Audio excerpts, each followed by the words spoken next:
Hey guys, I'm Bella, the Maker Mama Boss Lady, formerly known as Bella's Custom Crochets.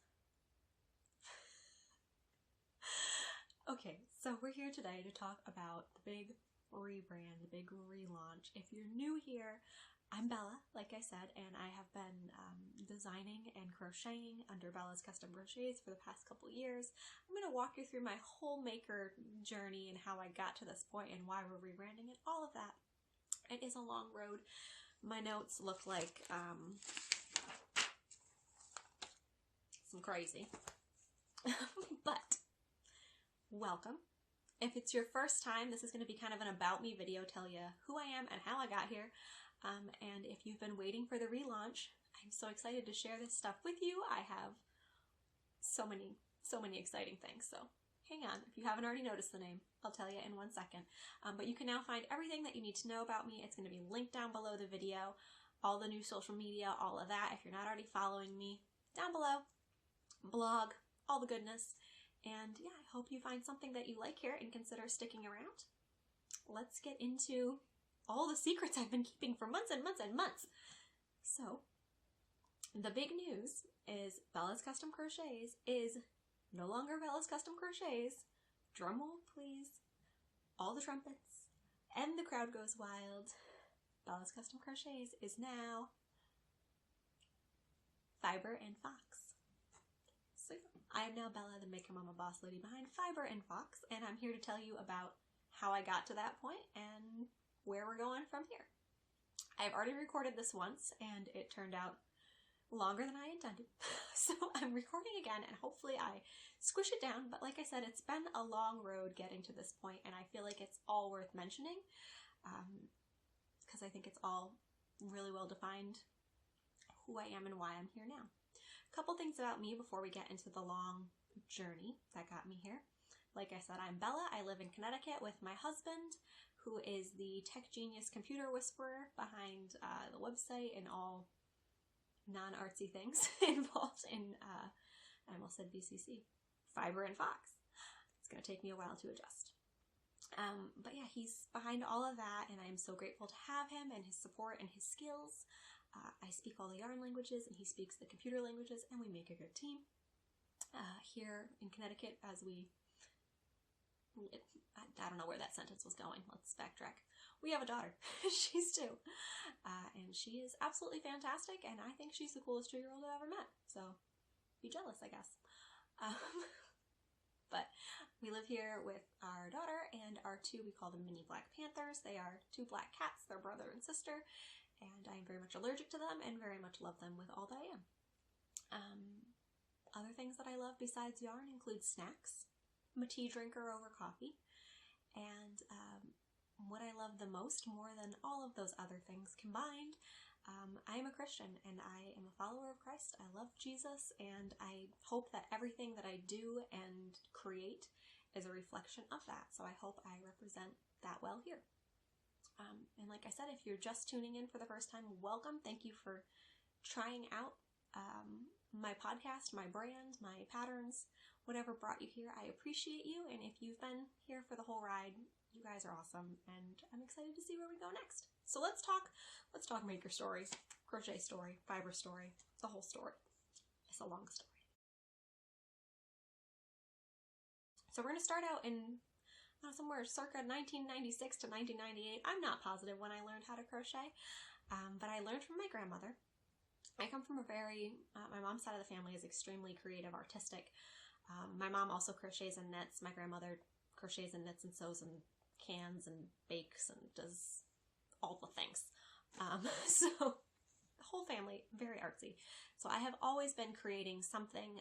As a kid, my parents had to set it like, what's the opposite of a curfew? Like, you can't get up earlier than this. A rule. I called it my art studio. It was like a craft closet space in our utility closet in our basement, and I wasn't allowed to get up before 5, because yes, I tried to get up before 5, to do my art. So yeah, as a kid, I've just always been into making, and creating has always been part of who I am.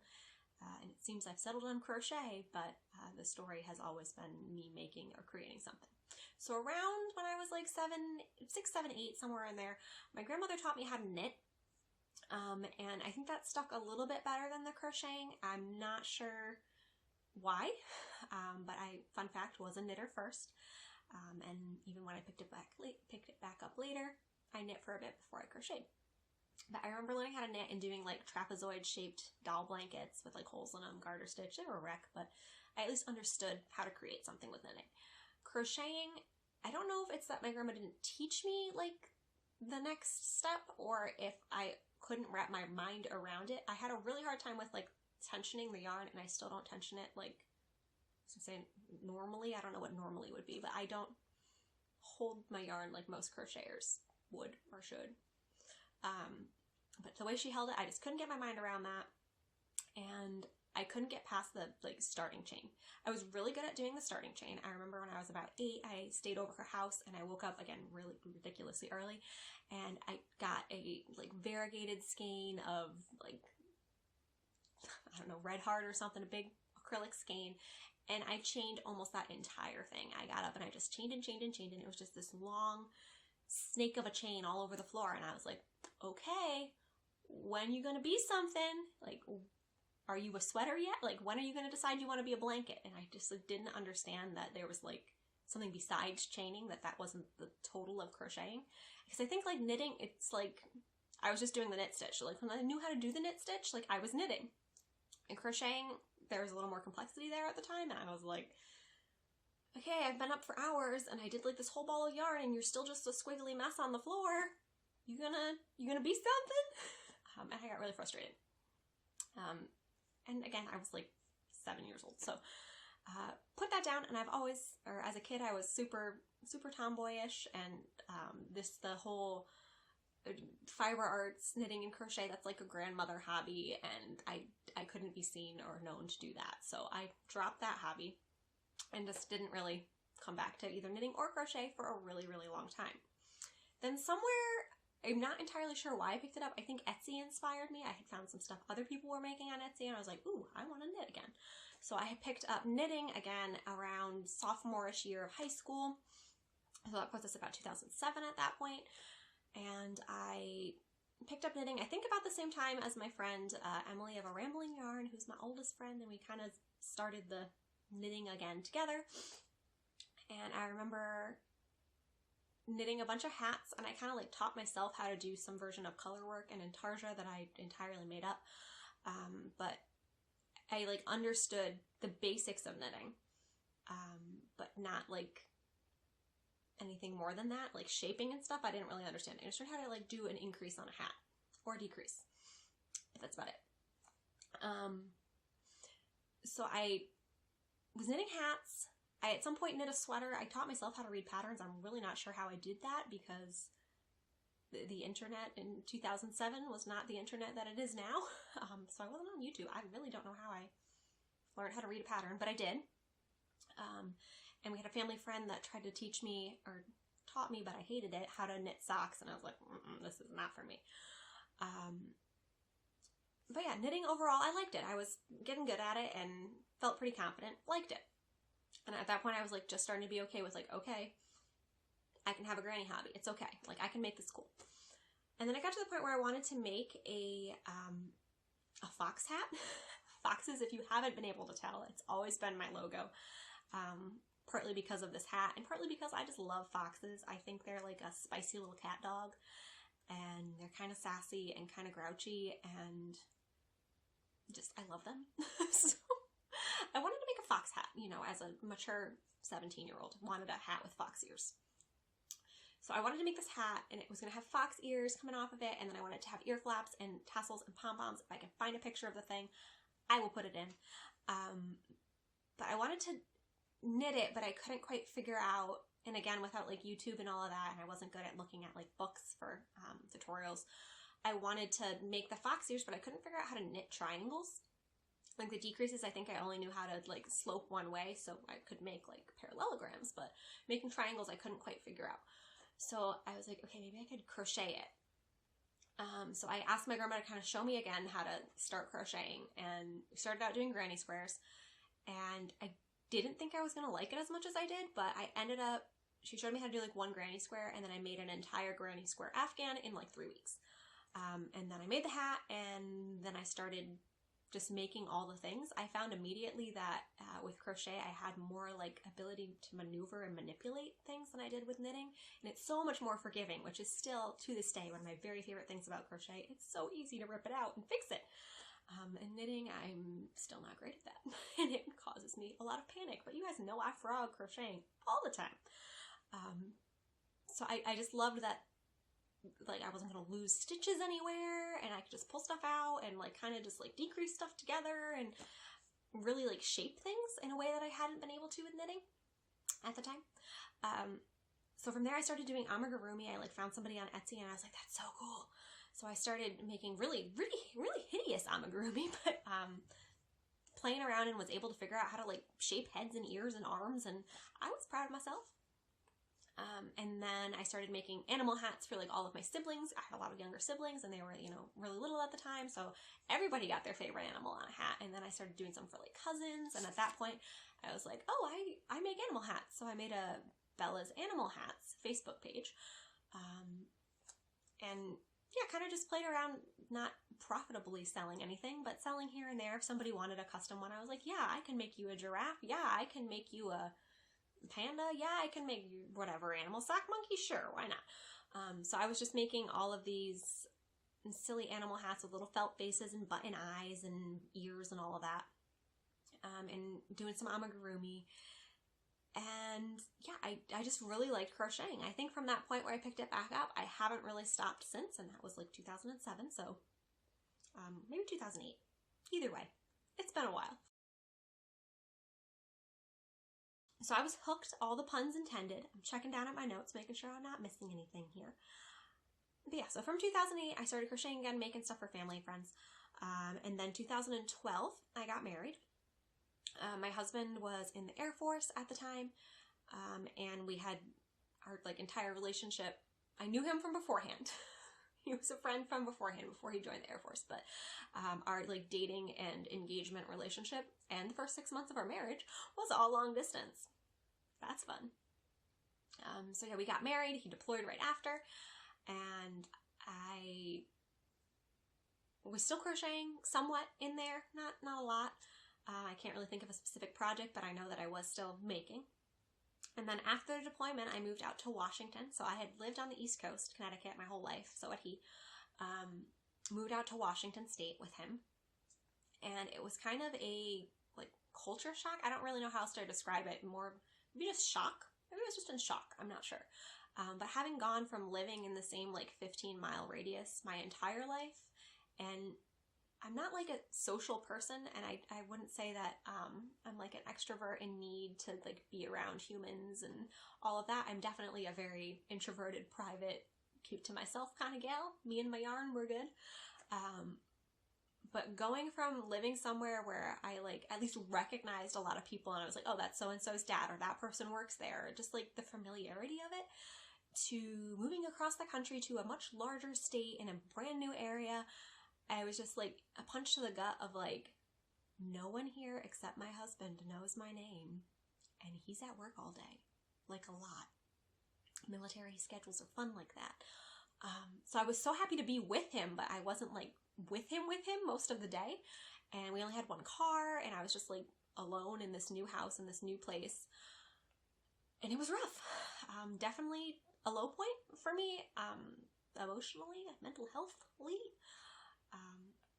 Like I said, I was so happy to be with him, but it was just those hours where I wasn't with him that I just didn't know what to do with myself. And I'm very much a person who, this might not be the healthiest outlook on life, maybe I should work on this, but I'm very much I need to be doing something. I need to be producing something. I need to be making something.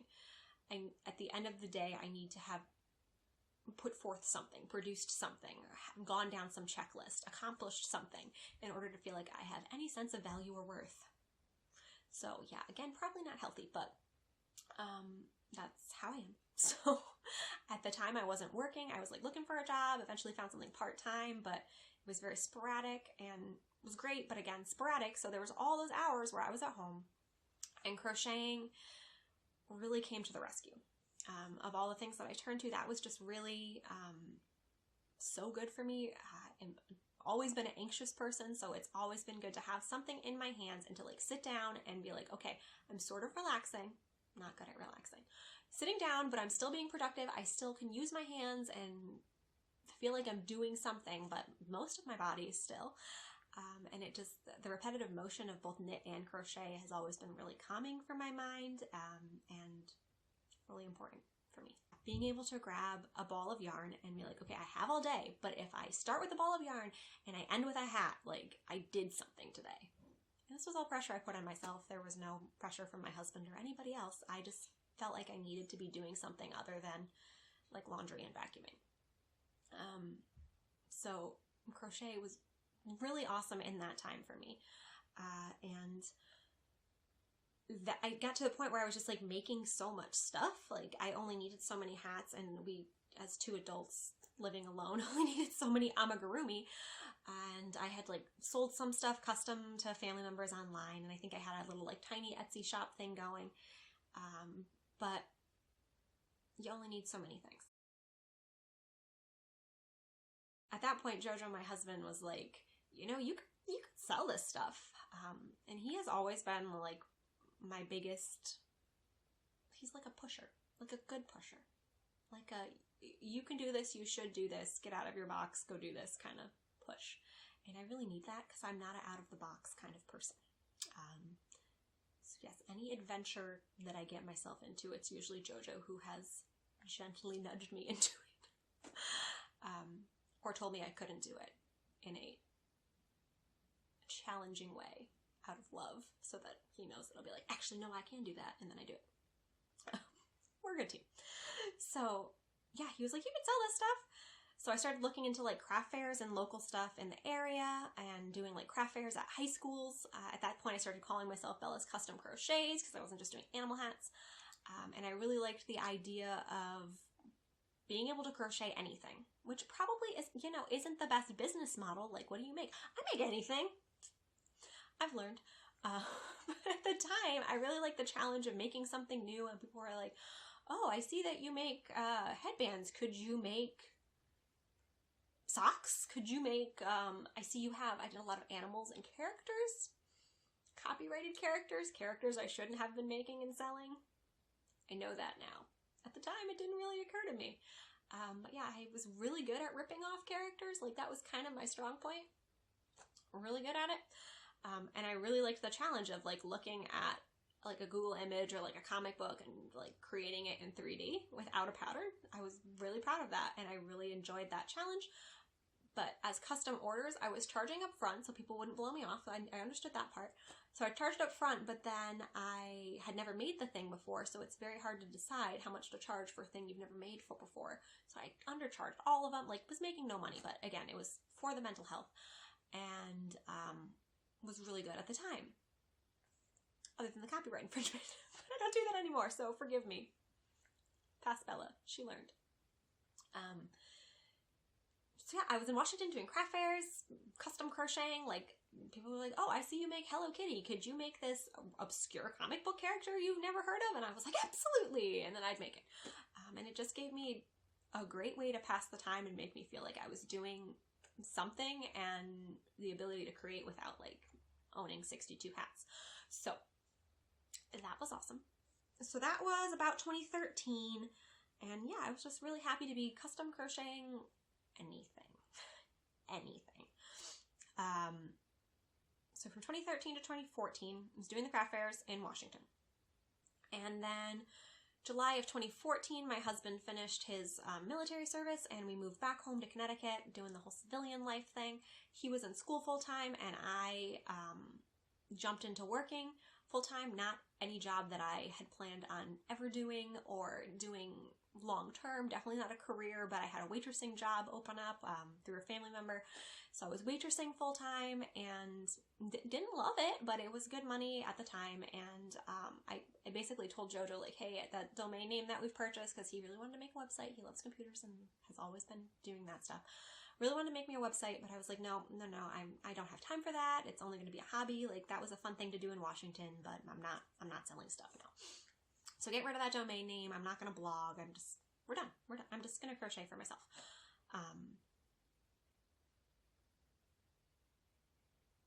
Here we are, folks. But yeah, he didn't listen to me because he knows. So he kept the domain name, and I eventually made a Bella's Custom Crochets Instagram. I was like kind of just crocheting for myself. I was doing some pattern testing. And then 2017-ish, I was just really, at that point, the crochet was overtaking my life again. Still working full time, but I was crocheting every spare possible moment. And yeah, started doing events again, though I said I wasn't going to ever do that again. There's a theme here.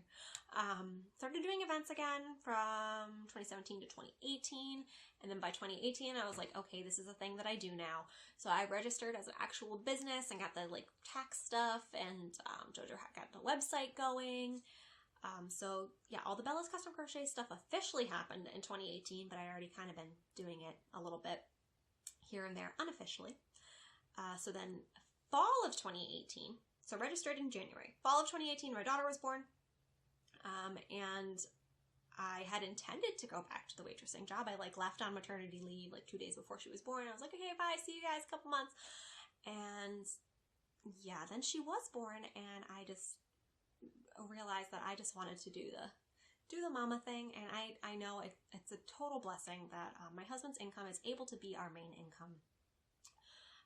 And that obviously is a huge privilege, and I am so grateful for it and for his support in all of this. But I was able to leave the waitressing job.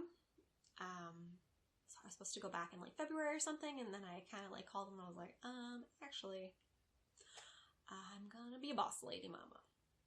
So I went to do my Maker Mama boss lady thing. Had a very, I'll call her needy infant, colicky. She was a tough infant, but I spent a lot of time on a bouncy ball, like wearing her in a baby wrap, and I realized I could crochet at the same time, and I got pretty good at feeding her and crocheting at the same time and rocking and crocheting at the same time. And again, crocheting for my mental health came in there. Just sometimes those early mama days kind of all blur together, and you just kind of feel like you're failing at everything. So being able to be like, okay, it was a rough day, but I made a hat. Again, felt like a really big success. So I was doing that. I had released my first pattern somewhere, I think 2018, released my first pattern. And then 2019, I really started getting more into doing pattern writing. I had always been designing my own stuff, but writing it down and then like marketing it to somebody else and making it, readable for other humans is a big deal. So I had started doing that in 2019, really kind of got into that, and was also all about doing the events, because if I was going to sit on a bouncy ball all day and make hats, I was going to sell those hats. So I had, like, fall through winter, I was doing like every other weekend an event. Very busy. I think in 2019, I made over 300 crochet items with these two hands and these two wrists, and these two wrists hated me so much. So I learned there again. I really enjoyed doing events, but making the same hat or item over and over again really wasn't feeding that like creative joy that I found from doing the custom stuff. But again, like I couldn't really be profitable making totally random stuff, so I was trying to make like, these are the things that I make, and if you want a custom, I'll do like a different color, but I'm not doing totally random custom items anymore. So there's a little bit of a pivot there. And then end of 2019 was also when I launched the blog and the YouTube channel. And that's been really awesome to see how that's grown. So going out of 2019, I was planning on focusing more on the designing and less on the making 300 things a year, because that was a lot. And I wanted to not be making the same thing over and over again. So I wanted to design, had gotten a little bit of traction in 2019 and was really excited about it. So going into 2020, even before 2020 did its thing, I was like, okay, I'm gonna be a crochet designer, and then maybe I'll do an event here and there. lo and behold, all the events in the land everywhere got canceled, as we know. So we won't dwell on that, but it kind of ended up being a good thing because it pushed me more into the online content that you're seeing on YouTube and the blog, and also to the designing.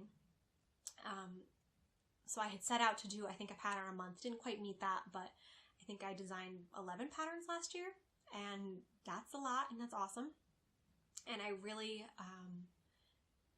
kind of somewhere in the 2019-ish, 2020 range, really got into the indie dyed yarn and hand dyed, and collaborating with different dyers rather than just using store-bought synthetic yarn, which again, I've said it before on this channel and I will always say it, like, there's a place for every yarn, and I don't ever want anyone to feel like I'm pressuring them into like, ooh, that yarn, poo-poo. But I love working with indie dyers. I love supporting handmade. So any chance that I get to work with indie dyed yarn is a big privilege and very exciting. But yeah, I like to design with that because I like to encourage crocheters that you can use indie dyed yarn. I feel like there's a stigma that it's more for the knitters, and that like the knitters do better things than crocheting, and crocheting is just for like red heart and Afghans, and I hate that. So crocheters can use beautiful yarn too. We can use indie dyed yarn. We can use any weight of yarn that we want, and we can make awesome, well-fitting, beautifully draping, flattering things. So that's my preach. But yeah, so 2020, I decided I was going to be a designer, and then I was, because my events were all gone. And then like towards the middle of 2020, I was like, I think I had always been mulling over changing the business name, because Bella's Custom Crochets was more just a placeholder for the Bella's animal hat thing. I was like, okay, I don't want to make animal hats, but I'll custom, and I liked having crochet in it because I did events and people were like, oh, you knit all of this? And I'd be like, read the sign, I crocheted it, with less attitude. But I really liked having crochet in the name, and I was Bella, so it kind of made sense at the time. But I'm no longer custom crocheting things, and I don't feel the need to have my name in it. And a lot of times people didn't even associate like that I was Bella, because I think there's a lot of things that like people slap Bella on because it means beautiful. My name's Isabella, first of all. But there's a lot of stuff like Bella's Nails, Bella's Tanning Salon, Bella's, I don't know, a lot of glamoury stuff that people slap Bella on. So people didn't necessarily know that I was Bella. And yeah, the custom crochet thing just, I don't think is going to work long term. And also I felt the need with the podcast and like my Instagram, every time I knit something, because I do still knit, I knit for hobby at this point in time. I do not monetize the knitting in any way other than it's on the YouTube channel.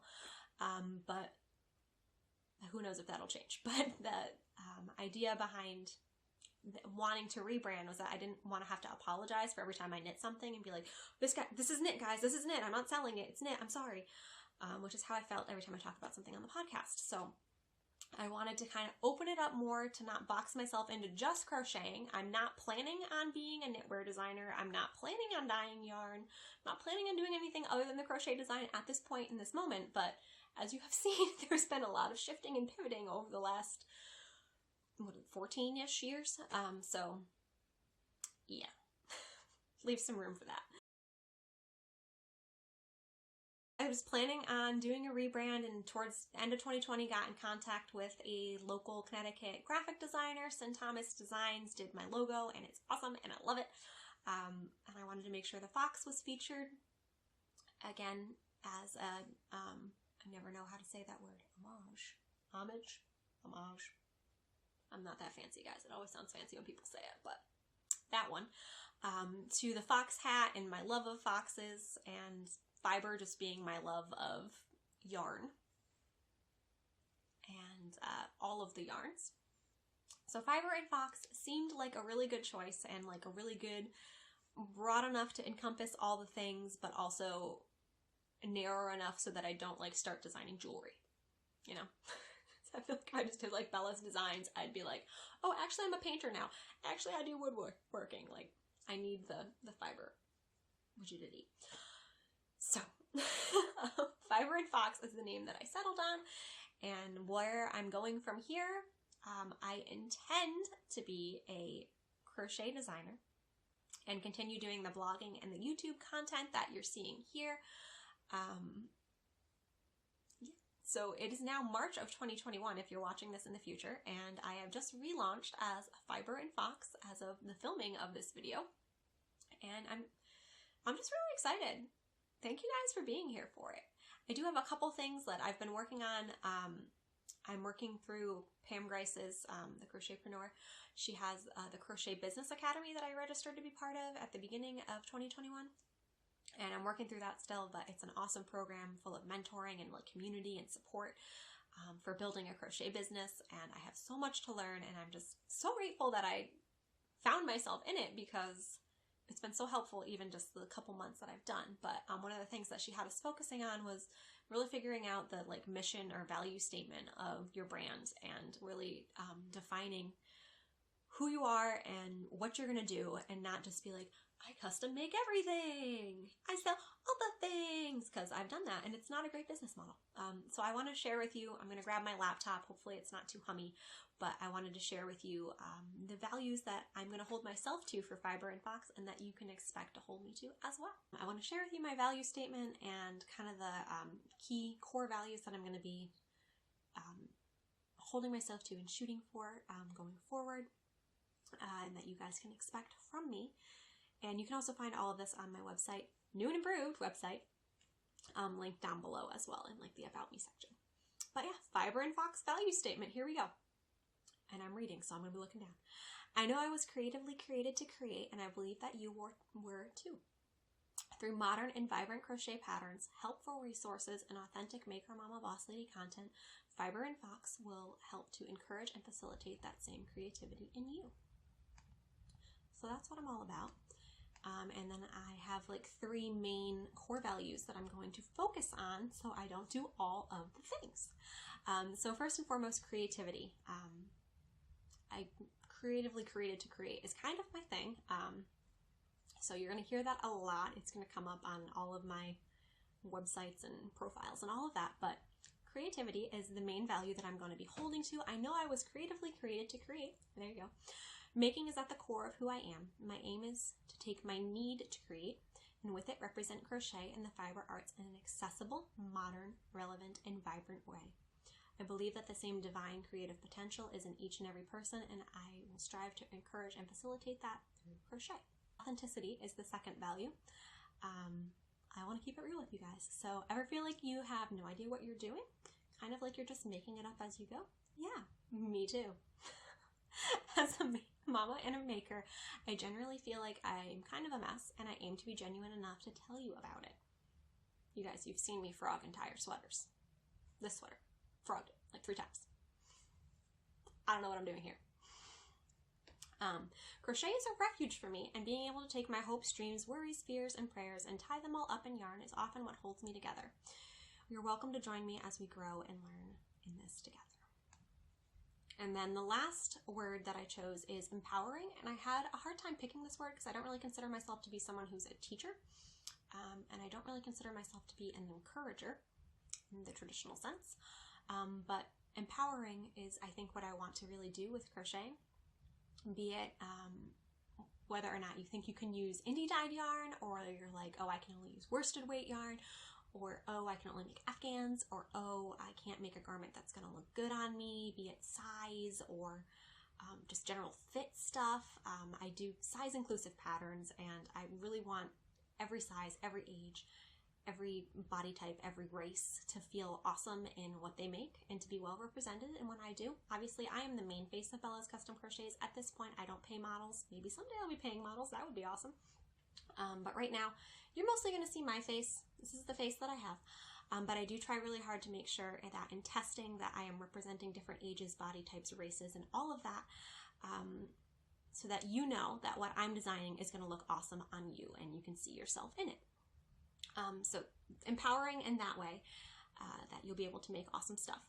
And also empowering in just the content that I put out in the tutorials and the way that I write my patterns. I try to make sure that there's lots of helps in there, whether you're a person who's more into like reading or like charts, or someone who's more into visual, or someone like me who likes to color things. I try to put like coloring charts, and I have video tutorials, and I try to make my patterns really accessible in that way, so that whatever way you learn You're going to be able to successfully make my patterns from start to finish. So empowering is the last one here. My goal is to create patterns that make you feel incredible, make your friends say you made that, and make the knitters go, wait, that's crochet? That's my other big thing. Make the knitters jealous. I'm a knitter, so I can say that. In addition, I'll provide resources that aid you in your maker journey and content that welcomes you into a place of belonging within the fiber arts community. Because crochet isn't the weird kid sister of knitting. Crochet is awesome in its own right, and they both have their merits, and neither one is better than the other. Preach, Bella, preach. Sorry, get a little passionate about that. So what you can expect going forward is all of that. I also do want to let you guys know, if you're watching this at the time of the relaunch, in the future it might not be really relevant because it'll all already have happened, but going forward I am going to be rebranding and reposting all of my patterns to Etsy and Ravelry. Eventually the patterns will be up on my own site sometime this year as well. We're working on that too, but wanted to get the site as it is out to you now. So I will be reformatting and just reposting all of the patterns that are already on Ravelry and Etsy, reposting them with the new format and the rebrand and the copyright information and all of that. A couple of older patterns have gotten slight tweaks and minor edits, but all in all the patterns are remaining the same. So if you don't want to reprint patterns, that's totally fine. But when I update them on Ravelry, if you have bought a pattern from me there, you will get an email that says there's a pattern update. And I'll give you a breakdown, a little notes of like what's been updated, so you can decide, is it worth reprinting or not. It's mostly going to just be all the font's going to be consistent and rebranded and all of that. But Etsy doesn't have that option. So if you've bought something from me on Etsy and you would like an updated copy of your pattern, shoot me an email, link down below, and I will email you an updated copy. I'm going to need your order number or order confirmation number from Etsy. So you can either screenshot that to me, email it to me, and I will get you a copy of the pattern in the newest format. And I also wanted to say, going forward, all the content that's already on the blog and on YouTube is going to remain the same. So all the podcast episodes and all of that are still going to be here. All the tutorials still going to be here. I may update some things just SEO wise so that they're searchable for Fiber and Fox, but all the Bella's Custom Crochets content that you have enjoyed will still be available, so you don't need to like go binge watch the entire podcast if you're in a panic. I mean, if you want to, that'd be awesome for me, but that's all going to stay.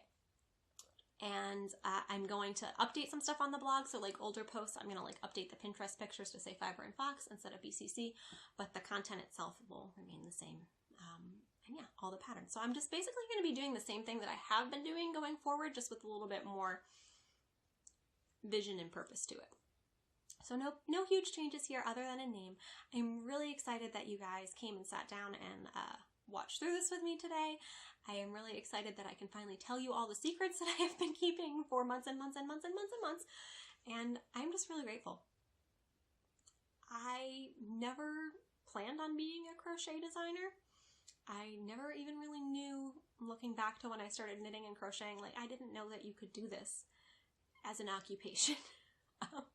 And it's definitely not a replacement income at this point for the job that I left, but it is so much better for my heart, and I so appreciate that because of you guys. I get to stay home with my daughter and be a mom to her, and then like be a mom to my little baby business. So I would hope that one day it is a larger income source, but for right now it's giving me so much joy to be doing what I'm doing and to be able to be creating, and I really appreciate that. You guys give me that privilege, so thank you. Thank you for watching. I would appreciate if you would like and subscribe. If you haven't already, sharing this video or any of the content I'm going to be posting in the next couple days about the rebrand would be super helpful, just so people know where to find me. And like I said, everything is linked down below. So thank you very much, and I am looking forward to the things that we're going to make together going forward. Happy making, my friends. Thanks for supporting Fiber and Fox.